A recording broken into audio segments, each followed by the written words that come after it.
little bit about tonight's event and about IABSE, who are the hosts of tonight's event.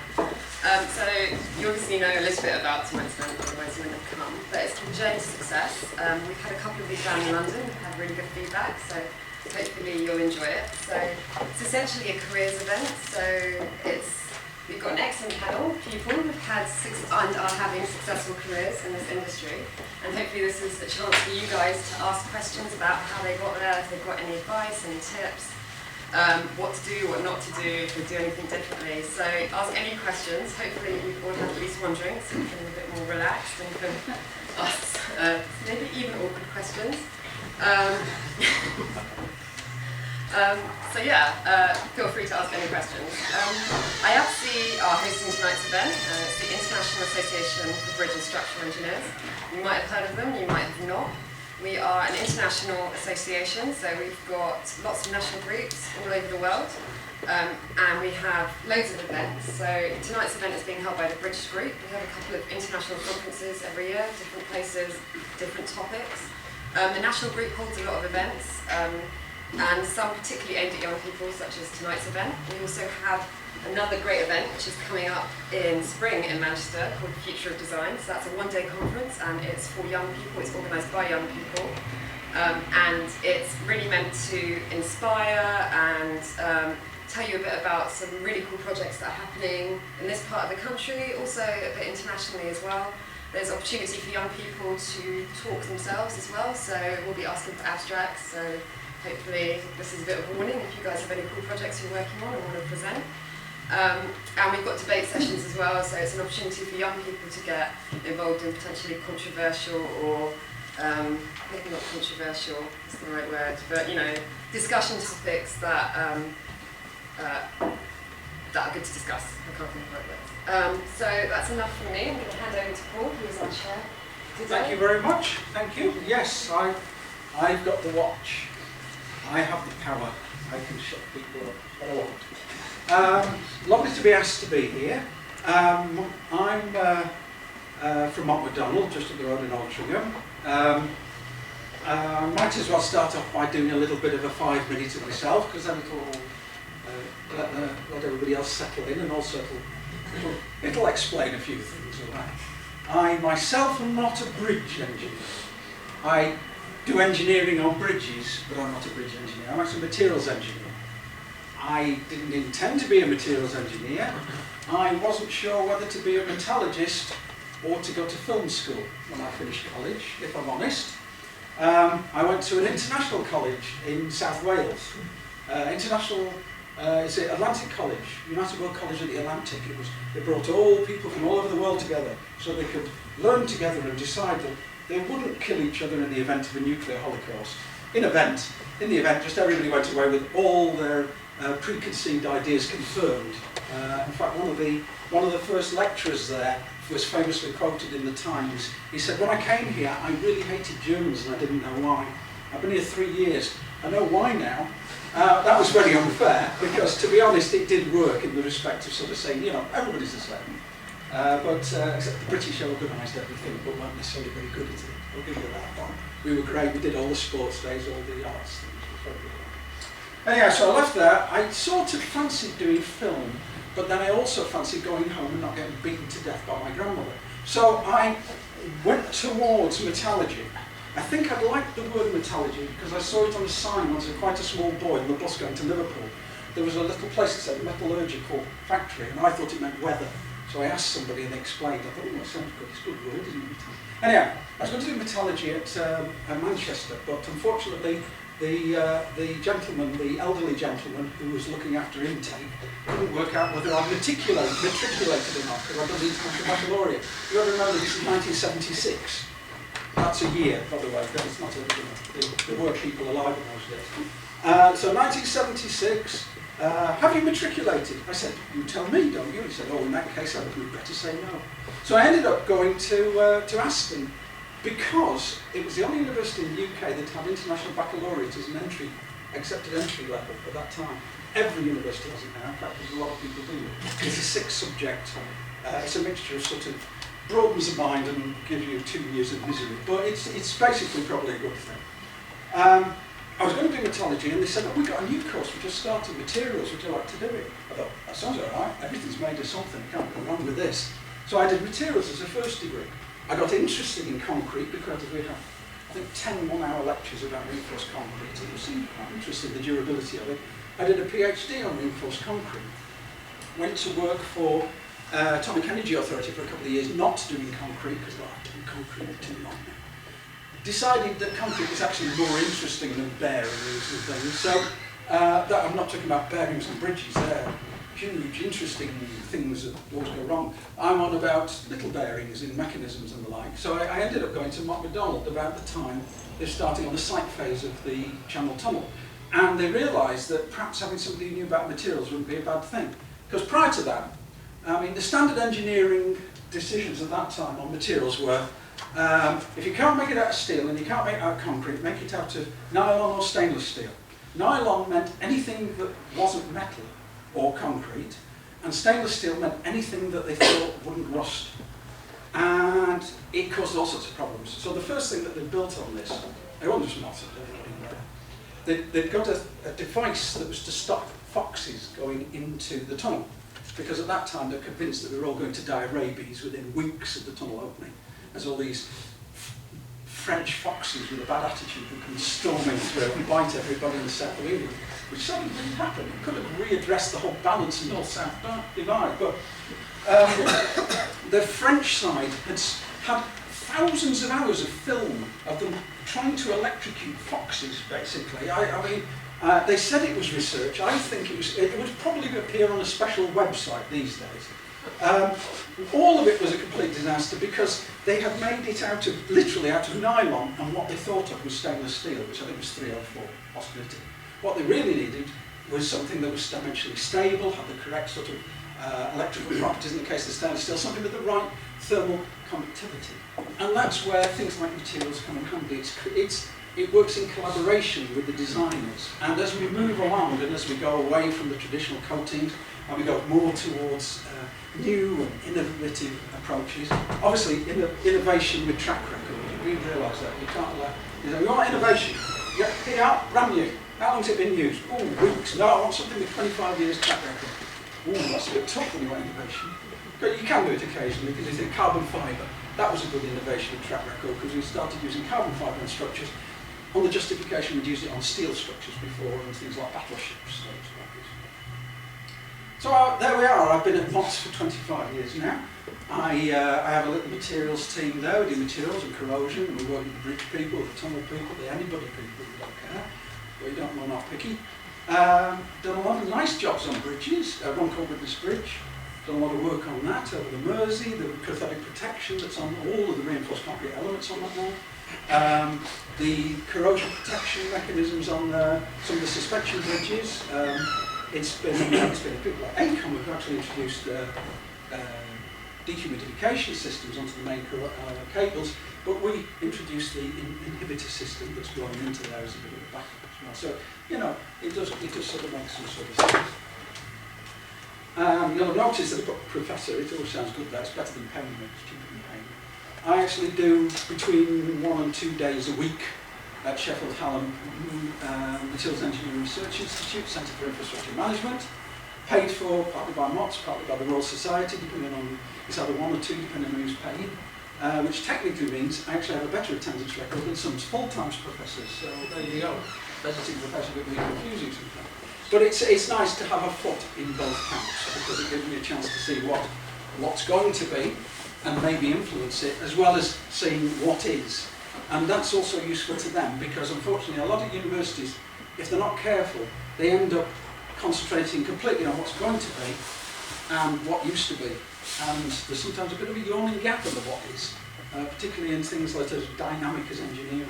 So, you know, when I was first going there, there'd be people doing presentations about the paint systems, and they'd be going on about chlorinated rubbers and God knows what else, and cold tower epoxies. Anymore. We've got better systems than that now, you know, you're way out on that. And then, or they get a research student in who'd be talking about nanotechnology, which apparently is anything if you really want it to be sometimes. So that's my basic life in terms of where I got to now. I've always held a view that there's 3 types of job. There's a job that you're happy about doing. There's a career that you're pleased with. There's a career your mother's pleased you do. And there's a career your bank manager is pleased that you do. If you're lucky, 2 out of 3 ain't bad. If you can manage all 3, you've succeeded in life. I think the people we've got here, I think, have actually managed, certainly all 3. You might question the money side, you know, there's all that question. Never going to get fully rich, am I, that way? But there's a difference between being comfortable and I don't know, Richard Branson, should we say. So, without taking any more of your time with my rambling, I'll let other people ramble instead. Now, what the plan is to ask each of our distinguished panellists to spend 5 or 10 minutes, much like I have, maybe a bit more, give a bit more detail, explaining how their career developed and how come what they do now is what they do now. We'll then see if we can get a couple of questions going, and then we'll move on to the next, because we've got quite a range of experience here.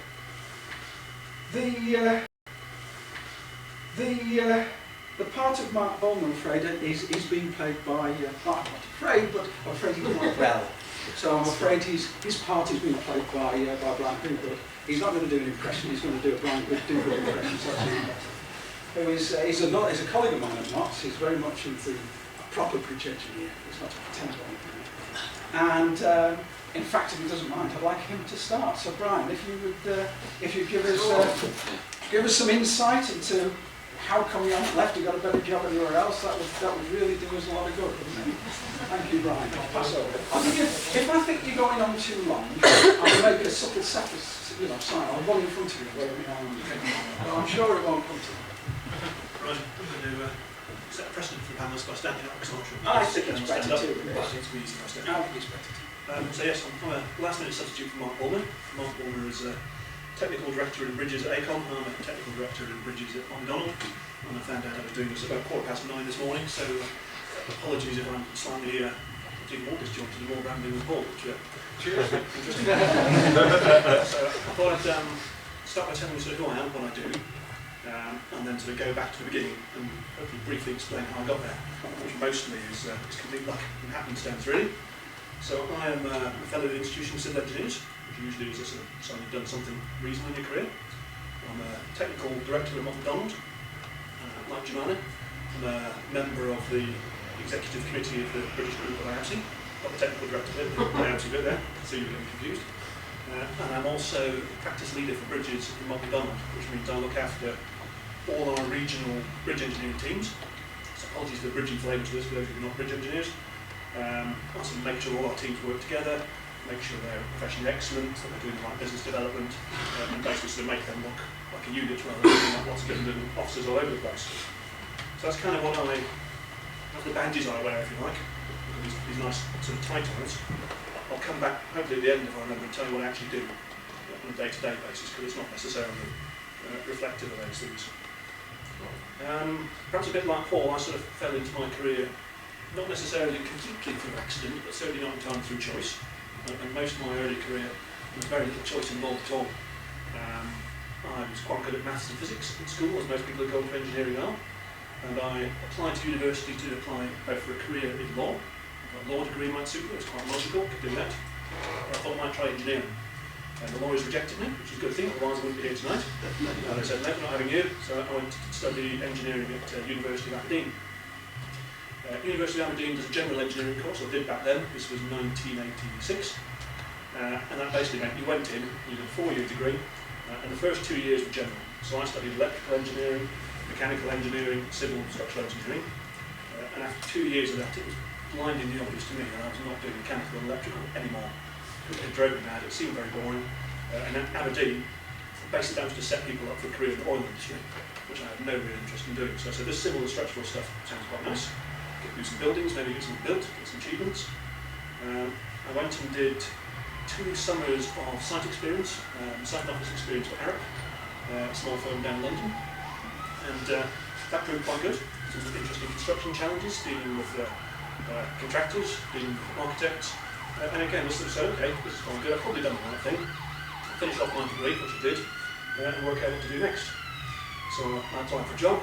I applied to IABSE. They wouldn't have me either, like the lawyers. And they said no. But luckily I'd also applied to MacDonald, where I've been ever since, for about 24 years. So that was sort of largely by accident that I ended up doing civil and structural engineering, not a childhood ambition. None of my family did it, had no prior interest in it. And pretty much by accident I ended up at MacDonald. I've never heard of MacDonald, to be honest, fresh out of university. I went to their Glasgow office. And they number one at the Glasgow office. Here is a drainage sump to design. This is a drainage sump under a sink at a nuclear submarine base. Which for those of you who know Scotland will know where the submarine base is, but I can't tell you. They then said, okay, by the way, if you're designing this thing, you need to sign the Official Secrets Act. I said, I'm not doing that, that's not me. Politically, don't want to get involved in that. What else have you got? They said, we haven't really got anything else, it's on the list or nothing. Oh, maybe we could get you doing these bridge assessments. So I said, okay, that's fine, I'll do bridge assessments. I was quite prepared to walk out of the office if I had nothing else to do. So I started my career as a bridge engineer just because it was what happened to be going on in the office on that day. Assessing bridges for Highland Regional Council in the middle of nowhere. It was okay. It wasn't particularly exciting or interesting. I didn't feel any great vocation or enthusiasm, but hey, it was a job. After about 6 to 9 months of that, the call came and they said, okay, we want a few of you guys to go down to our office in Southampton. They've got more work. They need some help. 3 of us went down. I was the only one who stayed. But that was design work rather than bridge assessment. I thought it was a bit better.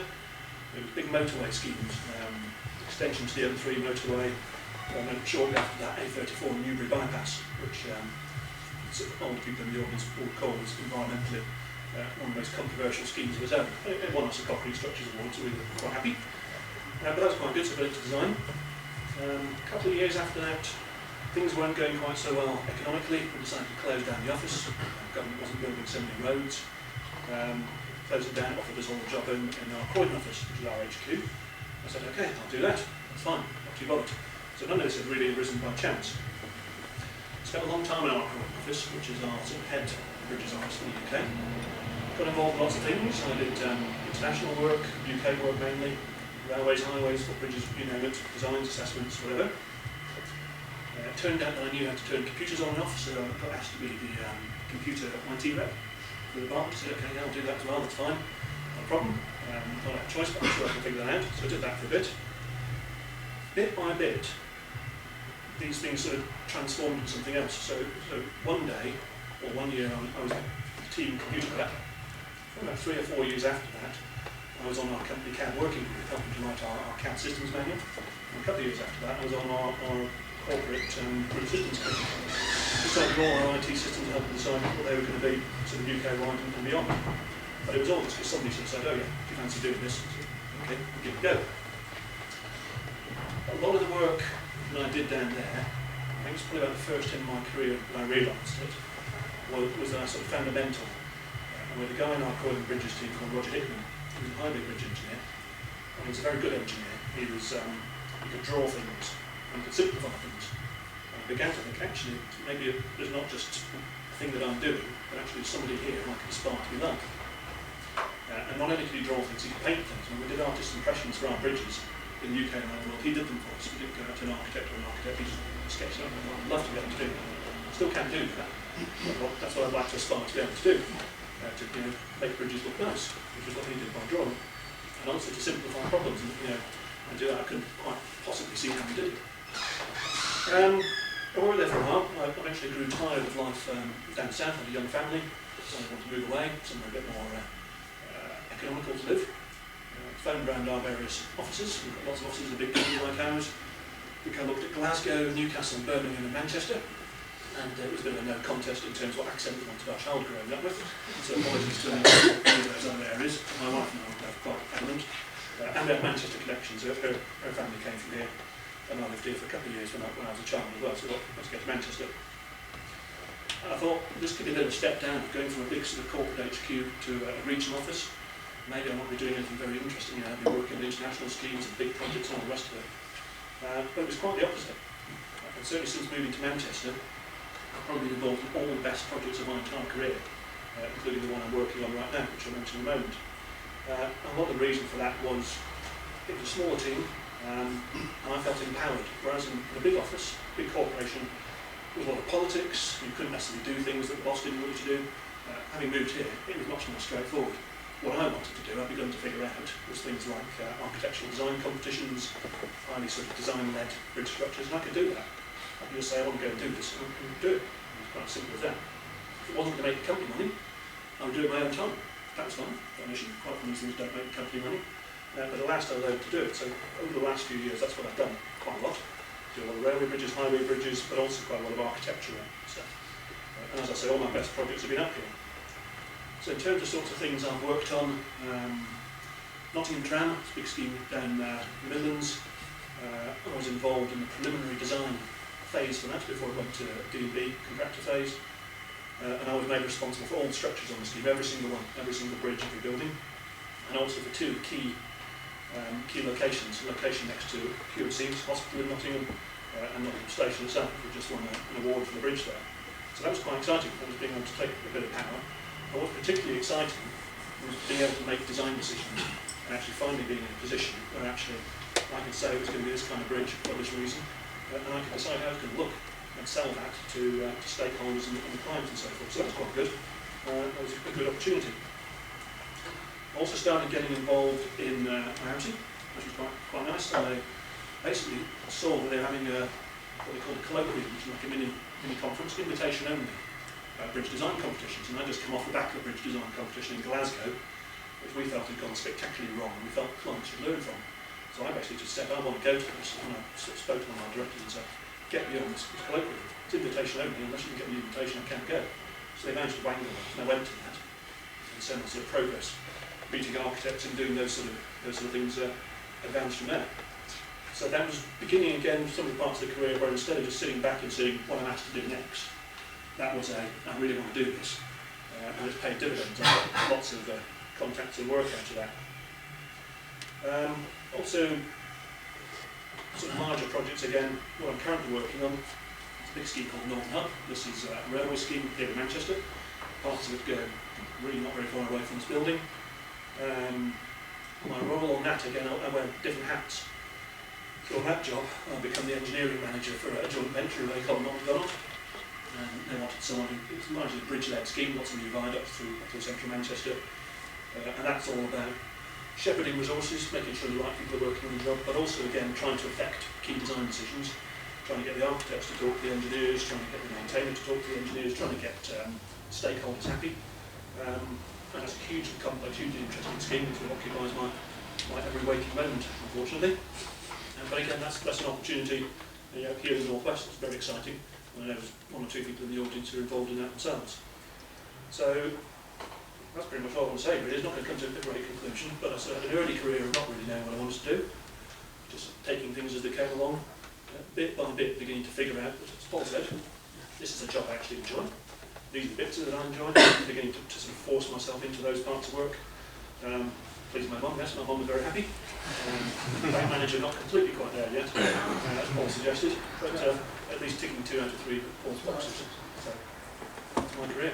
Thank you, Mike. Serendipity plays an enormous role in our success rate. I reckon luck is seeing an opportunity, realising that it's worth pursuing and pursuing it. That's what luck's about. It's nothing magical. It's just having a chance to go, do you know what, I will. And not regret it if it's the wrong one and do something different. Is there any particular question anyone would like to ask Brian before we move on? There's one at the back there. Ed Dublin from ACOM. I think you've been quite modest about how you've accidentally got to where you are almost. But how can you convince your boss to, as a young engineer, to you to work on some of the spectacular jobs that you've worked on? Oh, there's a question.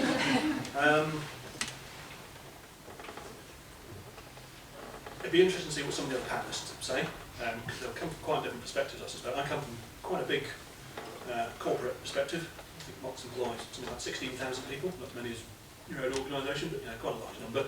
It can be quite political, can be quite business focused, but I suspect most organisations are the same, really. Bosses want to do things that's good for their career and good for their organisation. So if you can show that you're going to be doing things that are good and can reflect well on them, that's good, they like that. And if you can show that you're going to do something that's either going to be good for the business, or at the very least not harm the business, they tend to be quite happy with that as well. So particularly looking at sort of design competitions that I've been involved in, they've either been ones where we've been paid good money by contractors or other parties, and we've done very well and had some successful schemes, or they've been ones where, well, the obvious there's no money in it at all. There's no way that an organisation like mine, we're going to invest a lot of time and money in that, because it's just throwing money away. We did a contest in Salford, not far from here. Last year we came second in that. That was quite exciting because we were second out of about 170 entries. But when you know there's going to be 170 entries, are you going to invest a lot of money in it? Quite clearly not. You know, because you're almost certainly just throwing your money away. 169 entrants are going to lose money on that. But me and the guys who work with me on that just do it all in our free time. You know, it was fun. I think they all enjoyed it. They all seem to. Several of them said they want to do the same thing again, so that's a positive sign.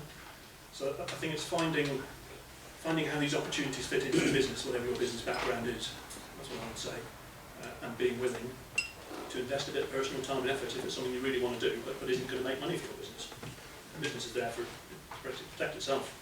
It only fosters your career, and as much as that's good for the business because they can sell you to clients, make more money, grow the business, and, you know, because they feel like being nice people. So I don't know if that answers your question, Ed. I'll tell you what we'll do. If we can move on, and then if there's any more questions at the end, we should have a little bit more time. We'll give you more time to think of questions. So again, look from a largish organisation, but undoubtedly a completely different set of experiences. So stand up as well. I think you can see the back better, you see. Yes. Good evening, everybody. Yes, I suppose a slightly different route. Same good at maths and physics at school, thoroughly enjoyed that. Knew I wanted to go to university, but at that time didn't know what I wanted to do, and I was looking through all the brochures and actually went into engineering because it sounded really interesting. I loved doing the labs and the practical work, and I thought this sounded like a really good course to do. So rather than deciding that I definitely wanted a career in engineering, it was more because the course sounded good. I was lucky enough to get into Cambridge, which did a general engineering course, which again is what I wanted to do because I didn't know which branch of engineering I might be interested in. Similarly, with the first year was general. We then got to narrow that down to either electrical or general engineering for the second year. I also didn't like the electrical side of it at all. Very early on decided that wasn't for me, and particularly the civil side was more interesting. And then finally we got to choose 4 different subjects, and I went for all the sort of wet and dirty ones, I suppose we call them fluid mechanics, geotechnics, soil mechanics and surveying. I was also interested in a lot of outdoor activities at the time, so anything that would get me out and about and doing labs and things was what I wanted to do. So I graduated from there, and I applied for 1 or 2 things with contractors, and nobody wanted me. Bit of a theme going on here, isn't there? And then I got an opportunity to stay on to do a year of research, which was in dense gas dispersion. Sounds really interesting. I did a year and actually came up to Runcorn it was sponsored partly by Shell, and after a year I decided that definitely wasn't what I wanted to do. And particularly focusing on research on one particular aspect of something. So that was useful in that sense because it definitely taught me that I didn't want to be a specialist in anything. After that I applied for a few jobs. I also got rejected by IABSE. Got offered a couple of other jobs and chose to work for an organisation called Howard Humphreys, who no longer exists. I think this will become a bit of a theme as well, with lots of consultants who used to exist and now have been taken over by others. Although I actually did come across them in Africa, I think. There's still an organisation over in Africa called Howard Humphreys. So worked with them in their geotechnical department for 2 years down in Leatherhead, working on a number of different projects over in Wales, on motorway projects, and thoroughly enjoyed my time there. At that time, I was a graduate member of the Institution of Civil Engineers, and it was a requirement that you had to do 1 year on site if you were working with a consultant, or if you were working for a contractor, you had to do 1 year working for a consultant or doing design work. And we used to have arrangements with contractors to go and be seconded, and I was lucky enough to be seconded to Costain on a job working in the docks in Dover, which is an extension to one of the berths down there. Again, had a fantastic experience down there, working down in Dover. It was a whole year, hard work, doing shifts and all sorts of things, but learnt a huge amount of stuff. And I have to say that was a brilliant experience to get the other side, because since then I have been working for consultants. While I was out there, I met my to-be husband at the time, and having got engaged, he moved off to somewhere near Southampton, so I was looking for jobs down there. An advert appeared in the NCE at the time, which was absolutely perfect. It wanted somebody with 3 years experience, having worked in marine jobs and on site, and it was just one of those, Claire, this is your job. So I applied for that, and that was with Gifford, who have also now been bought out by Ramboll. And that was 27 years ago now, so a long time ago. And again, went for an interview with them for their marine section, and that was down in Southampton, not far from the New Forest. Lovely office down there. I worked with them for about 3.5 years, I think, and worked on some fantastic projects down there. I mean, marine was great, working by the seaside, absolutely fantastic. I've been at school in Plymouth and absolutely loved the sort of seaside, so I had jobs down in Brixham and Newlyn, got to travel around a bit being site representative, and also using my geotechnical skills obviously on those marine jobs. For family reasons, we decided to move further north, so I actually asked for a move up to our Chester office, which was obviously where I still am at the moment. Because the Chester office didn't do marine or civils, I went into the building section in Southampton for 6 months. Didn't particularly enjoy that, I have to say. It was one of those things that wasn't something I decided that wasn't necessarily something I wanted to do. In the meantime, the office in Chester had run the Dee crossing, which some of you probably know is a cable-stayed bridge over the Dee estuary. So I was then put into the civils department when I actually came up to Chester and worked in the bridge section there. So you'll see a bit of a theme in terms of me changing in all sorts of different directions, I think, over my career. I did a number of different projects there, some design work. We got a project doing motorway maintenance bridge assessments on the M54, which some of you know is near south of Shrewsbury and Telford. And I have to say, didn't really enjoy that. I then went, I've had 2 sons, and I took 6 months off each time, and that was while I was still doing the bridge assessments. At the time, I think I was the first engineer to go off and have children at this office, so they didn't quite know what to do with me, and I sort of wrote back and said, really like to work part-time, so it was sort of a, okay, let's see how it goes, So I went back doing about 20 hours a week, carried on doing bridge assessments, had a second child, again off for 6 months, back again for 20 hours a week. And we have quite a few interesting sort of design projects, but obviously with the family commitments, that does restrict you in terms of your travelling, I think. 2001, an overdue notice came out for the Mersey Gateway Bridge, or New Mersey Crossing as it was at the time. And I remember the director coming up and saying that we've got this bid to come out, and we thought we might put you down as the assistant project manager because you've got a varied background. It's relatively local, it's got some interesting environmental and geotechnical issues around it. And at the time I'd also been asked to sort of coordinate geotechnical and environmental issues in the Chester office. As an aside, I suppose, environmentally, I mean, the environmental impact assessment for the Dee crossing bridge was about this thick. These days, I mean, looking at environmental assessments that are this thick, so it was a sort of the birth, I suppose, of the environmental industry within civil engineering in particular, I think. I think we have one environmental engineer in our Southampton office, and we now have a fairly large team. So that side of things was also interesting. We were lucky enough to win that job, and that was 2001. I've been working on that project ever since. We have this week just started the contract, also to be involved on the client side for the construction phase as well. So from 2001 through to 2006, I was working not full-time, because I was part-time, but gradually increasing my hours as the 2 boys got older, as assistant project manager, and then took over as project manager about 2 or 3 years later when the project manager retired. And that got me involved in all sorts of disciplines. So I don't have a particular technical discipline at all. I got involved in being able to work with the legal advisors, the financial advisors, the cost consultants, and for me that's been brilliant. It's been an absolutely wonderful opportunity, and again, luck in a sense of, we might or might not have won that project. There were 4 bidders, and we won it 1 out of 4. If we hadn't won that, my career would have been very different. Don't know what it would have been. It might have been better different, it might have been worse different. But there's luck involved in, well, not saying that luck, but opportunities that come along that can change your career. And to me, that's been pretty much half of my career working on one project.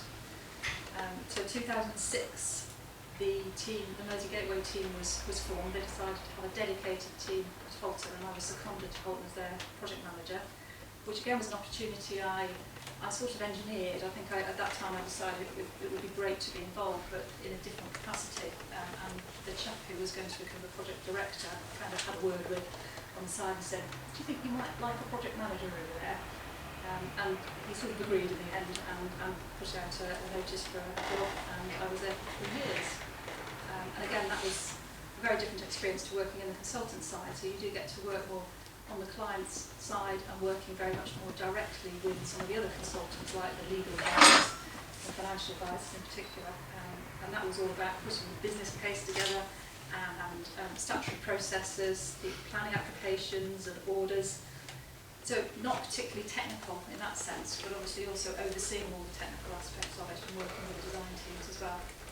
So public inquiry was in 2009, and I sat through that in what's now the Witness Rugby Stadium for several weeks, listening to all the evidence that was going on. And again, very different experience, something I've never done before. I may not get the opportunity to do it again.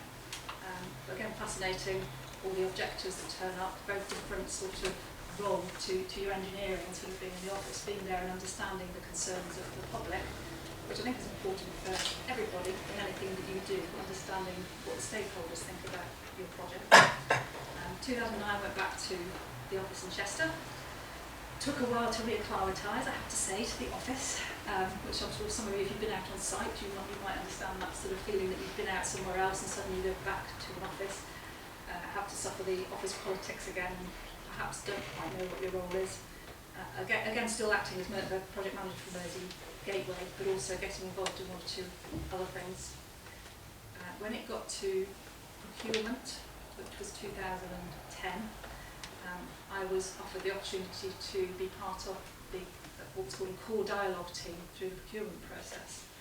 So we had 3 international bid teams who were bidding for the project, and there were three or four of us on what's called a core technical team. And we were responsible for sitting in all of the dialogue meetings with the 3 consortiums, and sort of work that took about a year to sort of sit through all these meetings. And again, very, very different, trying to understand contractual requirements, also having to have that sort of technical knowledge as well, but being involved in all sorts of different aspects of the project. Was a tough experience, I have to say, but I don't regret it at all for a minute, really. So because there was a point at which I was wondering whether I still really wanted to carry on working on one project for that long. So last year, Mersey Link were appointed as the preferred bidder and are now on site constructing the project. We have just been appointed with CH2M Hill as the technical and contractual advisors to see it through the construction phase as well. So I'm taking more of a back seat now, but will still be the project director. And I've now got involved in all other projects overseas as well. So I've got a project several projects in Kenya, a telescope in Chile, and a job in the Falkland Islands. So complete variety, which I never thought, if you'd asked me a year ago, I wouldn't have thought I was going to be doing any of that. And again, it's just sort of, again, this summer, I sort of said to the guys, I'm really going to have to get stuck into something else now. So it's not, ask around. And I think if you show an interest and you're willing to have a go at something that's perhaps a bit different, it just shows you can, you can sort of do that. I think certainly when I was younger, I did ask. I think I did ask. I mean, I sort of look back and think sometimes the things I've done, I've been lucky, but actually, I think you've sort of made it clear to people that you want to do something different or you want a different opportunity. Then usually it ends up that they might not always be able to offer it to you because it depends on which project you're in. But I think you do have to make that luck for yourself. So I think that'll probably do for now. That's great. Thank you very much. Is there any particular quick question? There is one there. Excellent. Did you find that the diversity was a benefit to your career, or was the lack of technical specialism a disadvantage? For me, it's been a benefit. I'm actually now in the project management team as opposed to a technical team. I think again, they weren't quite sure where to put me. They put me in a highways team, I think, when I came back to the office, which is one of the disciplines I've never actually done anything on, but just to give me a home. But we've now got a project management team in Chester, and I'm also team director for that. So that's, you know, in terms of being a project manager, I think it's been a benefit, because now they think of me as being someone who can manage multidisciplinary projects. If you want to be a technical specialist, that's different, because obviously if you start doing different things, you won't gain the benefit of that sort of more detailed technical sort of specialism. But I guess it depends on you as an individual. You know, you have some very good, very technical people.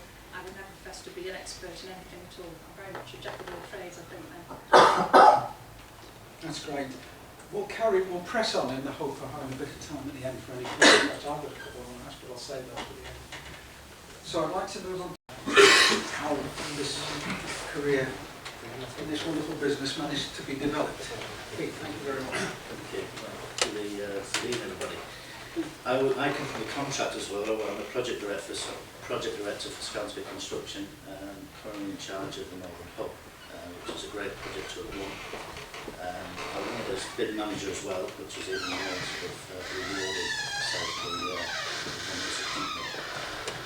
Unlike Claire and Brian, though, going back in time, I wasn't good at maths and physics at school. In actual fact, I was shown the door when I was 16, in no uncertain terms, that your career in education was over. But I sort of knuckled down, worked through various diplomas and did my degree and graduated with an honours degree. And came out of college in the middle of a recession, which is around about 1982, 83. And decided to work for an agency.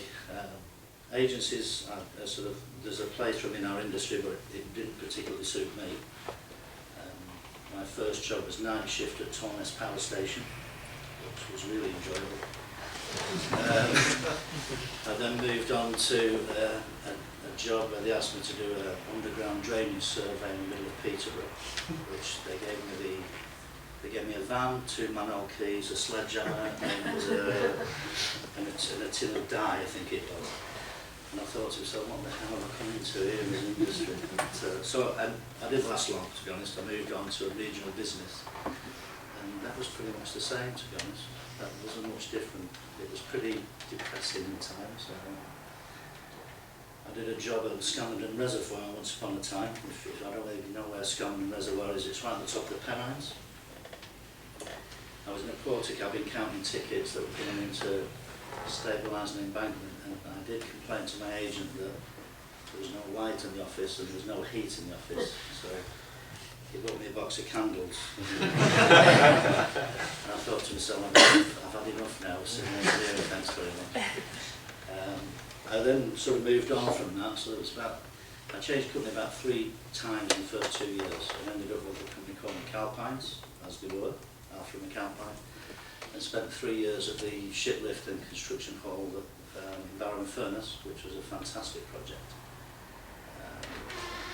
I was a team of 26 sign engineers on the job. Learned a lot, learned in terms of quality and deep foundations. Great job to be involved with. But I think brought towards the end of that scheme, I got to the point of thinking, I'm not going to move on if I stay with this company. You know, I'm one of 26 people. I'm not going to get any better. I'm not going to get up the ladder, which ultimately I wanted to do. So I moved to a company called Cementation Construction, who are now Skanska, so I've been with them ever since, and did a series of schemes. I started off in a coal prep plant over in Maltby, which they subsequently closed, which was good, with lots of fortune on it. I did a runway, then I did my first railway bridge, which is a structure jacking job and a bridge slide job, which was the start of many bridges that I did in terms of structure jacking and sliding bridges. I've done 5 or 6 of them now. So I've become the company expert in some respects in terms of the delivery of it. I then moved on to a job at a place called Franklin Water Treatment Works, and that was a 2-year job, which we managed to sort of run out to 7 years for some reason. It sort of went on a bit. And I was promoted to a position of sub-agent on that job. And, the RE, as we used to have REs in them days, and we don't tend to have them these days, but the RE was next colonel. And I was expected to run the job in position of sub-agent. In our world, sub-agent was one below the person who would not run the job. And he used to address me in meetings as Gardner, acting agent unpaid. I think he used to write it in the minutes, or just to wind my boss up, I think it was. But then there was a sort of point in my life where it was a big decision to either stay within the group, move on, go abroad. I had the offer of going to work on the Vasco da Gama Bridge, which was in Lisbon, which was a massively attractive job in terms of civil engineering, or transfer within the company to do tunnelling. And so my vision of tunnelling was just sort of mud and boots and shovels. But at the time, my family life, it suited me to go into tunnelling. And that sort of, tunnelling, for those who don't know anything about it, is, I would have said, even more complex than civil engineering above ground. Some of the hardest jobs we've ever done include an awful lot of tunnelling. And I became a very successful project manager. My first tunnelling job involved a bridge slide job down a place near here at Wilmslow. We finished exactly on time, we finished high quality, client was delighted, fantastic scheme.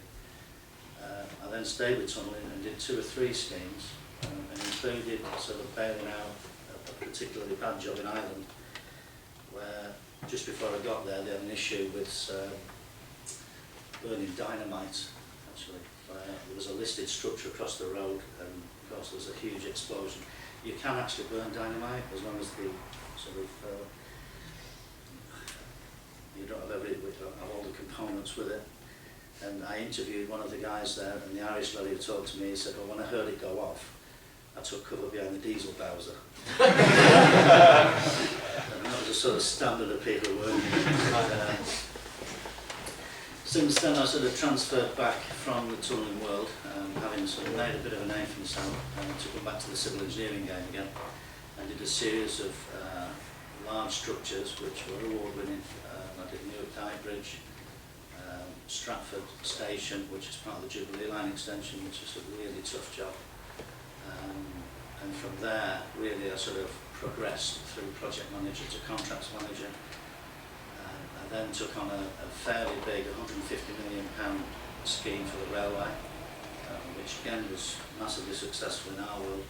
Success in our world means great safety record, great financial, good programme, great quality. And we had an exemplary record. I was made project director, and then I sort of migrated into do some big management. Big managed Lambert Bridge Station, which we lost to Spain. Thanks very much, I've Spain. And then Bermondsey, so which we won, and then I migrated up here to work with Brian in terms of how we win Northern Hub, and I bid managed that, and that's where I am today. So been a bit of a mixed bag over my career, but that's where I am. Excellent, excellent. Any questions for Keith the Mole Gardner?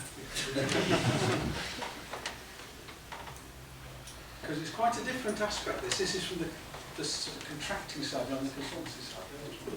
You mentioned that you had the feeling that you could not move on in your company, where there was resistance, and therefore you need to see an opportunity somewhere else. I think in our current climate, where there's a lot of opportunities out there now, it's something that we think about a lot. Do you want to stay and maybe try to progress within, or do you see the opportunities outside, which sometimes let you jump a bit further? Do you have any general advice on, is it good to all the time jump, or should you just swing on and It's a difficult one to answer. I don't think it's the right thing to jump from company to company.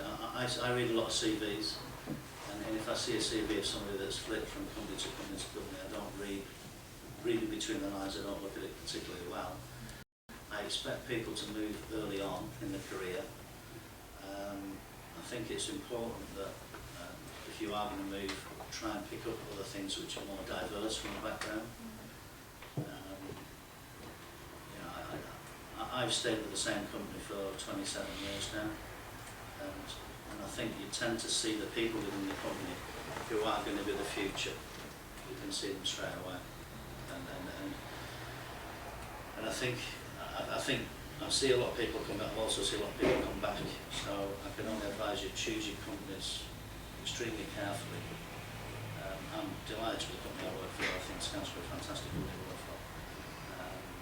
But that's not to say Costains and Bartels, I just don't know that sort of world. But, you know, I don't think it does any harm early on in your career, but I think people need to settle down. Definitely seen a pattern here. We've got 24 years, 25 years, 27 years, 27 years. I'm not saying it means anything, it's just, it's funny, isn't it? I guess it's like with relationships. When you're young, you can afford to sort of, you know, dart about a little bit. Maybe try something you never thought you'd be interested in. When you settle down, you want it to be solid, proper, and if not for life, at least for long enough to not be embarrassed about going. But it's interesting. It is interesting. It's interesting both in terms of the similarities and, of course, the great differences.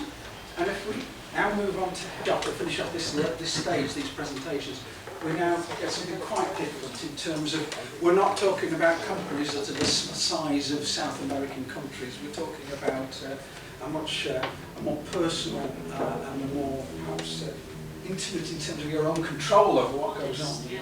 So I think this is going to be valuable. Thank you. I'm not sure what that makes me then, that sort of longevity of staying at the place. Yeah, so my name is Helen Gribbon. I'm a director of a company called Renaissance. We're 2 years old.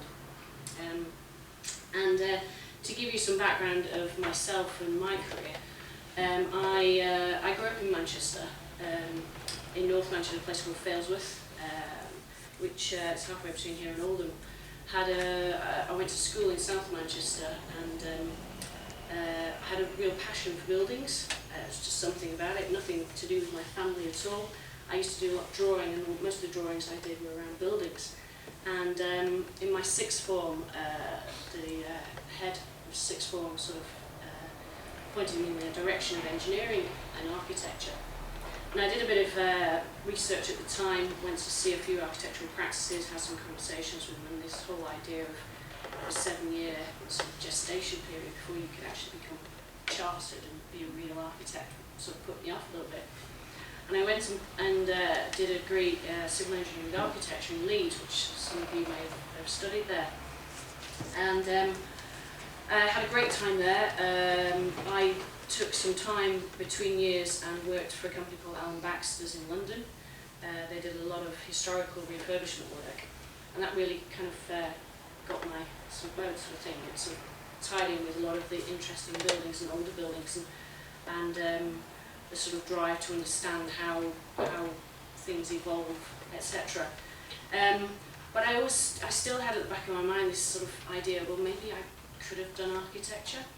When I graduated, I worked for, I decided to work for a large organisation, at the time Skidmore and Merrill, on the pretense that I'd be working on a historical building that they were due to take on. But the project didn't really kick off as in the same speed as one would expect, and I ended up working on Canary Wharf.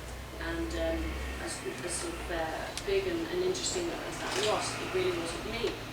And after 6 months, the guy who ran the structures division, I knew after a couple of weeks actually, but my family and friends were just kind of going, just stick in there, the money's good, and you're getting some good experience, just stick in there. But my heart wasn't in it, just couldn't face it. After 6 months, I said, look, I'm sorry, Joe, but I can't stay. So he understood where I was coming from. He understood my passion for building engineering, that it wasn't what I wanted. So I moved on from that.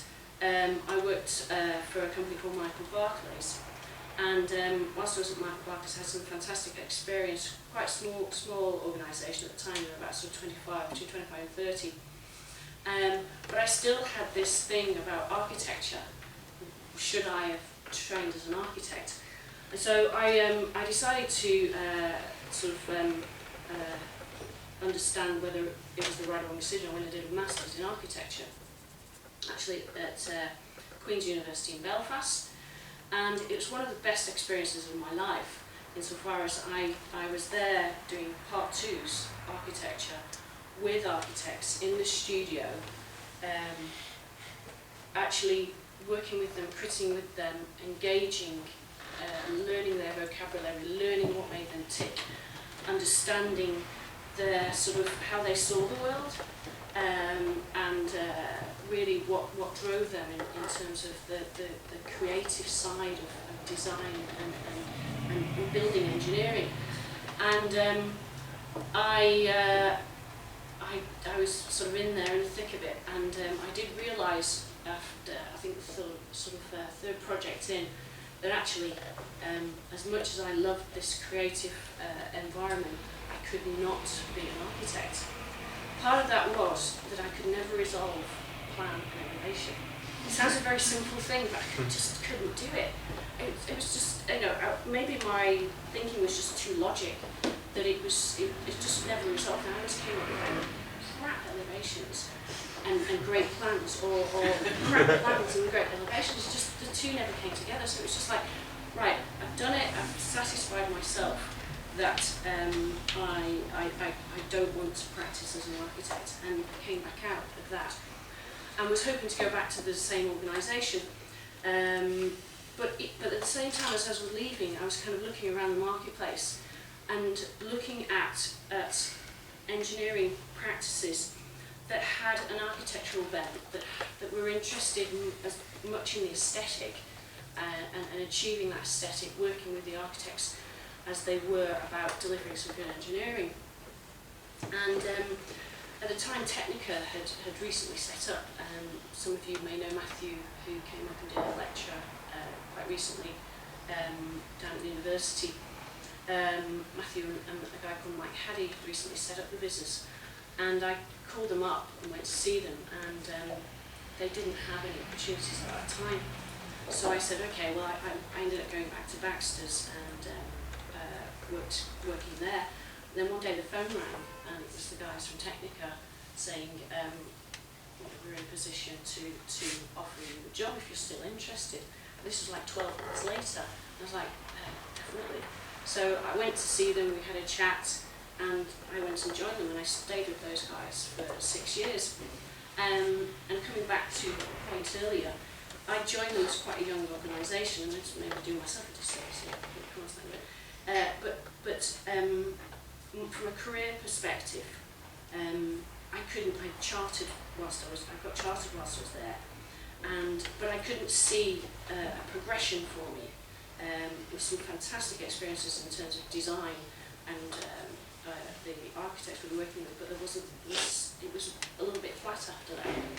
So I had a really good friend, Tanya, who'd been at Apple since she graduated, and I quite liked the work that they were doing, and we had a conversation. She said, well, let me speak to Head of Structures, Mike Cook, and see if he's happy to interview you. So she did. He said, sent my CV in, and we met, and I joined Happol's. And this was working in London with them. One of my fears about joining them after Technica was scale. All these guys have talked about scale of projects. At that point, the largest project I'd worked on, ignoring Canary Wharf, that's kind of a blip, but was 7 million. That was the largest job. And joining Happol's, they had a knot and 2 knots onto their jobs in terms of scale, and that was one of my concerns. I said to Mike, I'm really excited about coming to join you, but I'm a little bit nervous about the scale opportunity. He said, don't worry, we'll put you on something small and work it up. Came in on day one, and I was presented with a project in Birmingham called Millennium Point. Project value was just over 100 million. And I was kind of going, hang on a minute, and I called up Tanya, my friend, and said, I'm a bit nervous about it. She said, at the end of the day, the process is just the same. It's just a couple of noughts on the end of the value, but the whole process is just the same from getting from A to B. Yeah, so don't be put off by it. Just go, it's the same process. Don't do anything different than you were doing before. And she was right in terms of scale. Okay, there's a few other subtleties. I'm sure these guys will probably add to that. But it isn't. It's the same process that you go through in terms of design concept through to delivery and completion. So Happol's, I had a fantastic time with them. I did some really interesting stuff, some quite diverse stuff. Did a lot of R&D. We a really good friend, Martin, who's since left and set up his own business. We designed a lot of structures in cardboard, and part of that was initiated by ourselves, and part of it was funded by the business in terms of their own R&D budget, and part of it was us just kind of going, there's some government grants available, like, what can we do? And this was a conversation, but what can we do to tap into this? And yeah, let's look at cardboard. And it was interesting because it was at the time when Shigeru Ban sort of suddenly became in vogue. We ended up, we had a really informed client who was a school teacher, or a headmistress, sorry. And she had a site in the school where we'd done some work with some architects across from Maryland. She offered a site for us to put an after-school club. We actually ended up building a building using card for the school, and it's still used now. Years on, it won an RIBA award, and you know, just a little piece of innovation. Building's no more than the size of this room, but you know, a really interesting kind of process to have gone through, from you know, taking something material from first principles, literally, you know, no testing whatsoever, through to a real live building. So I was in London for a period, and then I moved to Manchester. So I joined them as a senior engineer. I've been chartered, so that was kind of my entry point. I moved to associate director whilst in London, when I moved up to Manchester, and then group director, I moved up to Manchester at the same level, and then progressed to office director at the point before I left. Again, in terms of Manchester, in terms of what it offered as a business, it was very much serving a local community, a local business,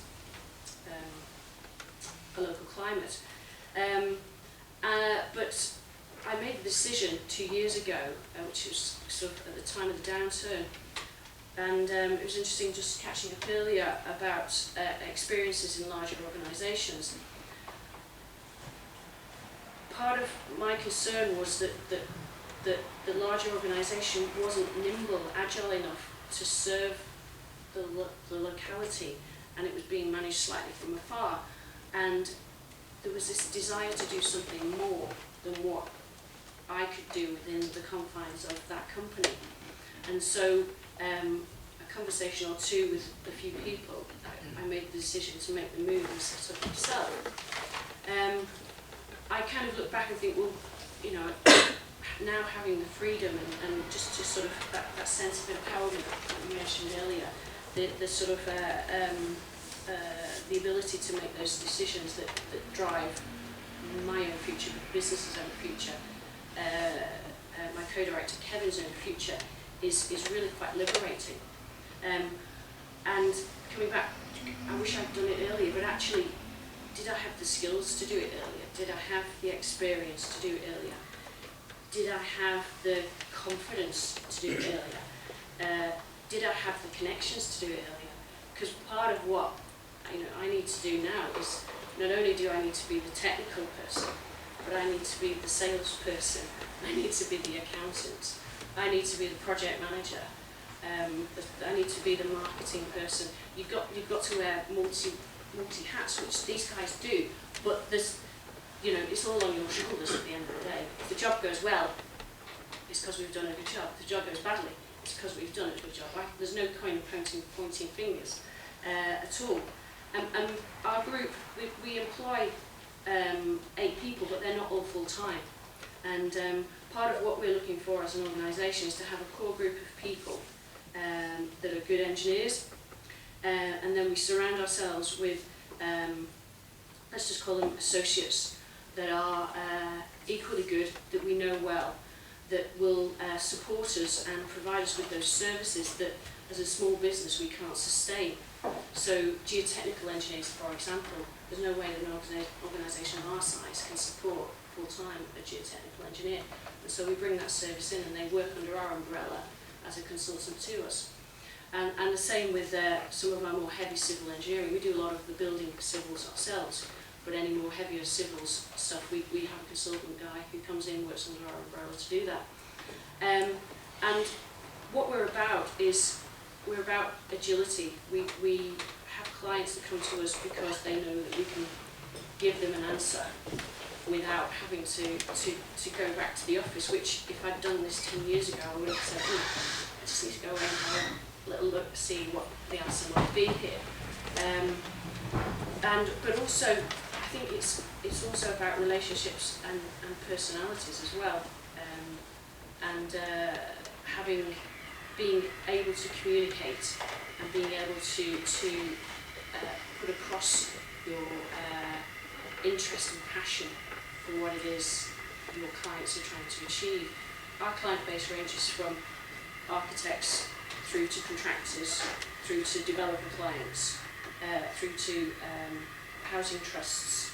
You know, there's a very, very broad spectrum of people there, and so you need a language and you need an understanding of what their key drivers are. So there's also the whole business acumen that they don't teach that in college until, you know, what makes a developer tick. The language that they use isn't necessarily the same as what makes somebody that's leading a housing association, housing trust tick.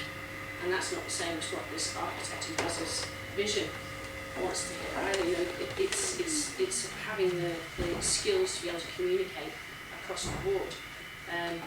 But coming back to sort of 3 points earlier, you know, I'm now having the best time of my life. I'm working long hours, but it's all for our benefit as a business. I think my mum's happy. And you know, it's interesting being your own sort of boss, so to speak, when you're in a company, because from a financial perspective as well, there's some benefits to doing that. I'm not earning tons and tons of money, but I'm earning the same salary as I was now already after 2 years as I was when I was at PAYE. So, fantastic. Now, there must be something there. It's such a different experience to the other ones. My question's for Claire. Should I mean, I'm happy to open it up to everybody now. So we do let's have I can answer it for me. You worked in quite a few different disciplines. Should companies within their graduate scheme have a rotation system? Personally, I would say yes, but a lot of organisations resist that because often when you get a good graduate or a good sort of young engineer, I'm sure something like that, your bosses are not really keen to get rid of you because they see you as being really valuable. Now, I mean, I chose to do that and I actually asked to move, but that was because I had an interest in doing lots of different things. I think I get pretty bored too easily. But I know that there are some graduates who, I'm not sure necessarily asked, but there's been some resistance to that. I don't know what everybody else thinks, but I think it's a valuable thing, certainly in the early days of a career, to understand what else is going on. I'm part of the company's graduate recruitment and mentoring, and we rotate our graduates between 6 and 8 months from site to site, so they get a different type of experience. And we're currently talking about changing them within each of the business units within the companies as well, so they get experience of building utilities and all that sort of stuff.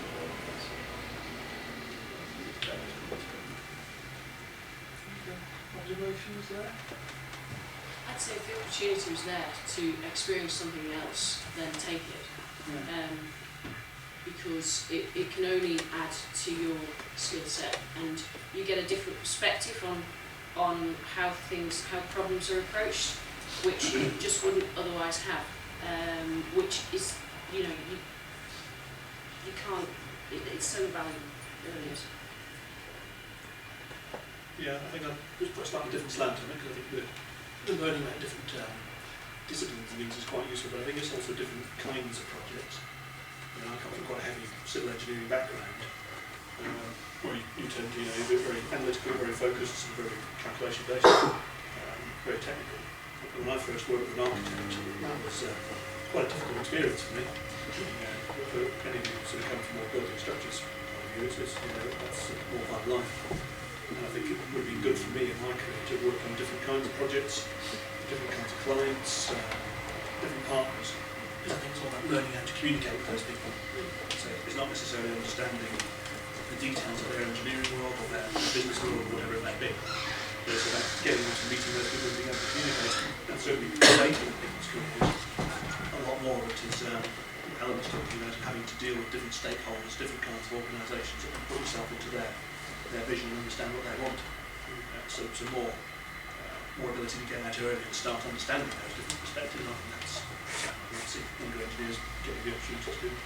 Absolutely. I mean, if I can say something, I think, and I know this from talking to people from both my own company, from other companies, clients, it's important, particularly if you're an engineer, in the sense of basically an office-based engineer. For goodness sake, do whatever you can to demand site experience. I am greatly concerned that there are a lot of people who are now getting up to chartered level who have literally never seen what concrete looks like when it's being placed. And we risk getting a very significant mismatch between what is intended and what is achieved.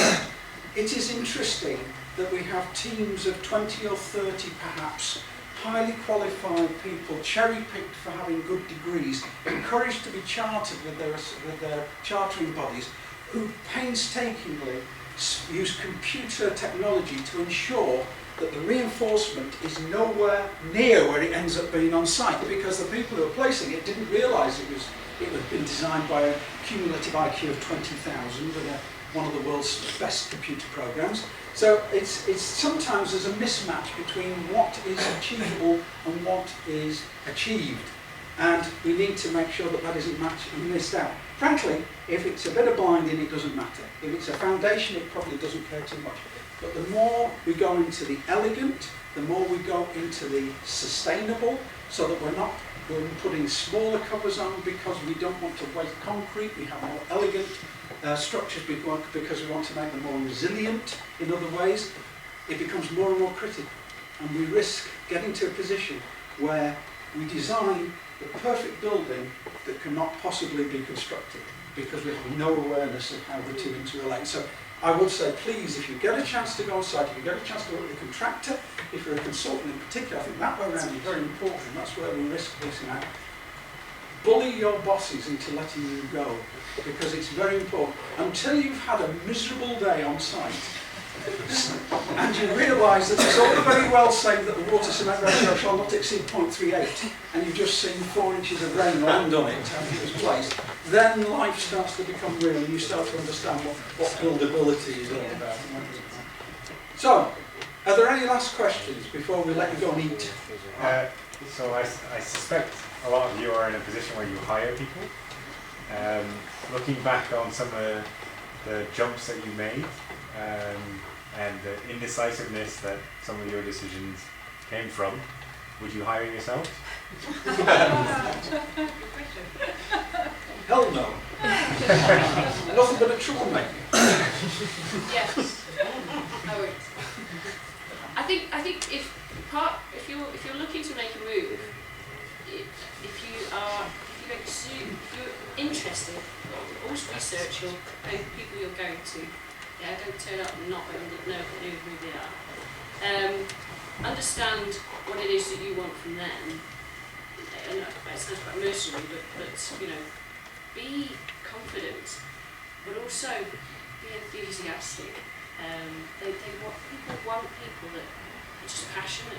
You know, be passionate about what it is you do. You know, engineering, you can change the world. You know, I agree, enthusiasm. Everything I've ever got in life that was worth having was because I was enthusiastic. Yeah. I might be bloody rubbish at it afterwards, but at least I was enthusiastic about it, and that and people notice enthusiasm. I think they prefer enthusiasm to confidence sometimes. That overconfidence can sometimes cloy, it can be slightly concerning, but enthusiasm, especially when you're young and people expect you to be enthusiastic. I don't think I expect you to expect. The only thing I'm supposed to be enthusiastic about is the opportunity to put your feet up. But don't worry, it's only a couple of minutes. But yeah, enthusiasm I think is incredibly important. And communicate. Be able to communicate. Don't be afraid to pick up a pen. public speaking, if you get a chance to present at your institution of any sort, do it. If they want you to talk in an evening, do it. If they have an event where you go and present, do it. It's part of the job anyhow. I am embarrassed by the senior people from many, many companies who have somehow got to the top and they stand up in front of 6 people and they gibber. They say more ers than facts. And frankly, you go, how the earth did you get this far? You know, I mean, okay, maybe politics is sort of like show business for ugly people, but in terms of our job, a lot of what we do is politics. We have to stand up, we have to convince people, we have to encourage them to use us to do the job, we have to encourage them to build the structure we want them to, we think they need to build. And if you're quite right, if you can't communicate, that's another one, take an opportunity. If you get the chance to public speak on site, then you can get 2 done in 1. Right, I think I better wind up there. I just want to say one last thing before I just hand over for a final, little closing remarks over there. That is, a couple of years ago I was asked by the Royal Society to talk to a lot of eminent people to determine how they had got through their careers. The idea was, I think, to identify important tips and ideas and concepts and routes that other people could do to pursue equally successful careers. These are people who are fellows of the Royal Society without fail. These were people who were often Nobel laureates, some of them were. They had worked on things like radar, on MRI. They'd worked on high temperature alloys for jet engines. They'd done all sorts of incredible things in the science and engineering world. And you know what? There was no simple constant between them. If you were to take from them the way to do it, it would be leave school early, go and join the Navy, work in a chemist, go to school, at night school and do your learning through night school, bully your way into a lab, offer to work in the laboratory at university in the evenings, and eventually get there. I mean, the thing that was constant with them wasn't their career path as such. It certainly wasn't their educational path, but it was, as was said, that it was their enthusiasm. They were determined. I'm afraid on my 3-point list, they didn't care what mummy thought. They certainly didn't care what the bank manager thought, but they knew damn well what they were interested in and they pursued it. Now, I'm not saying you have to do that. I'm not suggesting you all run away to sea. That would be considered probably a bad show. You know, it would be interesting on the website. Entire IABSE British membership run away to sea in an attempt to become interesting. But it does say that in the end, it's down to yourselves. It doesn't matter what our experiences were, it's what your experience is going to be. And when you've got the right spark, the right interest, the right enthusiasm, that ability to communicate, anything is possible. And I'm delighted you're able to come here. I'm delighted you're able to hear these. It's the easiest gig I've had in a long time in terms of it. And just before I hand over, I'd just like to thank in the normal manner the 4 speakers tonight.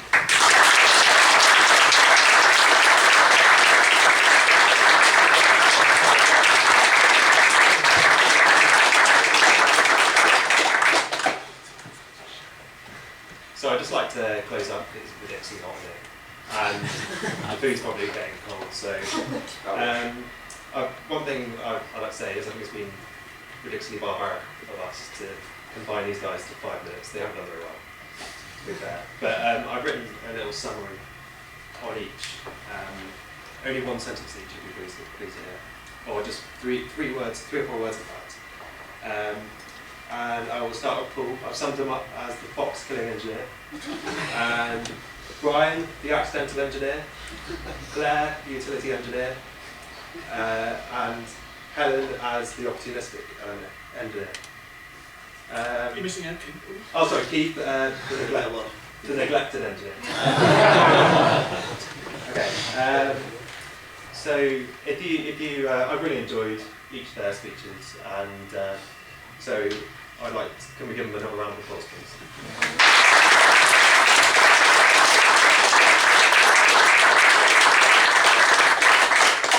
So Jemana mentioned that we've got a conference next March.